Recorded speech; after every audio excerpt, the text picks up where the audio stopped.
झारखंड विधानसभा का सत्र आज से शुरू हो रहा है। इसको लेकर सत्ता पक्ष और विपक्ष दोनों तैयार है। दोनों ओर से बैठक हुई और आगे की रणनीति बनाई गई।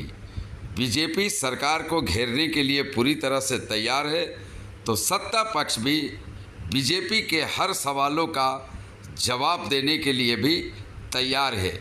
बीजेपी सरकार को घेरने की हर तरह से कोशिश विधानसभा सत्र में करेगी, लेकिन सत्ता पक्ष इस बार इतनी मजबूत है कि किसी तरह की कोई परेशानी सत्र के दौरान नहीं होगी। आइए सुनते हैं बीजेपी विधायक सत्र को लेकर। सत्र आहूत है। झारखंड की जनता कांग्रेस, जेएमएम, आरजेडी को जो मैंडेट दी है, आज वो मैंडेट का अनादर हो रहा है। जितने विषय हैं 2-2.5 महीना में आप और हम लोग सभी देख रहे हैं कि जितने वादे ये सरकार ने किया अभी तक जमीन पर नहीं उतारा गया।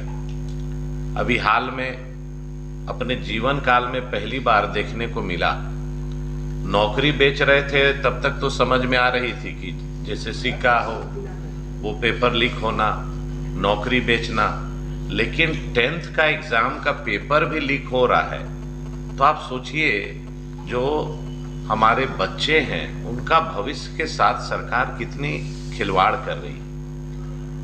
कई मुद्दे हैं, माननीय विधायकों ने अपने अपने क्षेत्र की ज्वलंत समस्या बताई। आज भ्रष्टाचार चरम पर है। कोई प्रखंड कार्यालय चल जाइए, सीओ ऑफिस चल जाइए, थाना चल जाइए, बिना पैसा का आम गरीब किसान का कोई काम नहीं हो रहा है। एक रसीद में सुधार कराने के लिए बिना पैसे दिए काम नहीं हो रहा है। दिन दहाड़े हत्या हो रही है, लूट जमीन का चरम पर है। तो सरकार हर मोर्चे में फेल है। युवाओं को जो नौकरी का वादा किए थी, आज तक नौकरी, लाखों की बात करने वाले सैकड़ों में नौकरी के नियुक्ति पत्र बांट रहे हैं। 5,000-7,000 बेरोजगारी भत्ता देने की बात को आज वो भूल रहे हैं। इन्होंने वादा किया था कि 450 रुपये में हर एक महिलाओं को गैस सिलेंडर उपलब्ध कराएंगे। कुछ सुरसराहट भी नहीं है। तो मैंडेट पाके सरकार निश्चिंत हो गई है। जनता को जो वादा उन्होंने किया था उसको भूल गई है। सभी वादे को और झारखंड की स्थिति परिस्थिति, नौजवानों के भविष्य के लिए मुखरता के साथ भारतीय जनता पार्टी विपक्ष की भूमिका में रहेगी और सरकार को कटघरे में खड़ा करके उनसे सवाल जवाब हम लोग करेंगे कि आपने जो जनादेश लिया है उस जनादेश का आप सम्मान कीजिए और जितने वादे हैं आप पूरा कीजिए, नहीं तो आपको सत्ता में रहने का कोई नैतिक अधिकार नहीं।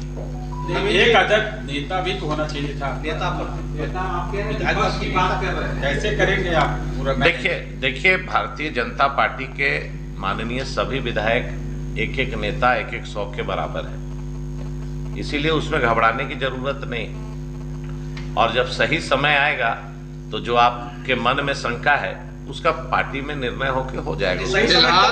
फिलहाल क्या नवीन जायसवाल जी सदन में दिखेंगे नेता प्रतिपक्ष की? देखिए, हर एक, ये हम लोग भारतीय जनता पार्टी के कार्यकर्ता हैं और पार्टी के कार्यकर्ता के रूप में सभी विधायक हैं। पार्टी जब जब जिन विधायकों को जो जिम्मेवारी देती है वो पार्टी के विधायक के रूप में, कार्यकर्ता के रूप में निभाते हैं। समय आने दीजिए, उसका भी बहुत जल्दी उसका हो। आप तो मुझसे ज्यादा जानते हैं, जब सदन में जब तक आपका नेता प्रतिपक्ष या नेता नहीं रहेंगे, जो समय का अलॉटमेंट होता है पार्टी के अंदर, वो कौन करेगा? कैसे आप डिबेट में? नहीं, ये सदन में जो विधायकों को अलॉटमेंट पार्टी के हिसाब से होता है, संख्या बल पे होता है और जितनी संख्या हमारी है उसके हिसाब से माननीय स्पीकर महोदय उसमें समय हम लोग को टोटल समय देते हैं और हमारे प्रदेश अध्यक्ष जी उसको समय उसमें नेता प्रतिपक्ष की रोल नहीं, सचेतक की भूमिका होती है। सभी चीज फाइनल होगा।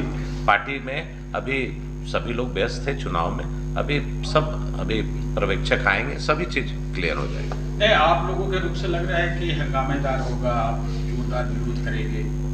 ऐसा लग रहा है आरब से क्या सदन चलेगा या नहीं? देखिए, हमारा मनसा पार्टी का या हम माननीय विधायकों का क्षेत्र की जनता को जवाब के लिए हम लोग प्रतिबद्ध है। अभी गर्मी आ रहा है, सभी विधायकों की चिंता है कि पानी पीने के लिए लोग हाहाकार करेंगे, चाहे धनबाद का बात हो, चाहे झरिया की बात हो, चाहे रांची की बात हो, चाहे हटिया विधानसभा की बात हो। जो पाइपलाइन का काम जुटकों के द्वारा 2022 में कंप्लीट हो जाना था, आज 2025 है, अभी तक पानी नहीं पहुंच पाई। हर बार सरकार अभी हो जाएगा, तभी हो जाएगा, लेकिन जनता को हम लोग कितना धैर्य, तो जनता चाहती है कि सभी विधायक अपने क्षेत्र की समस्या के साथ साथ वहां मुखरता से रखें। अब सरकार अपना फर्ज निभाए। ठीक, धन्यवाद।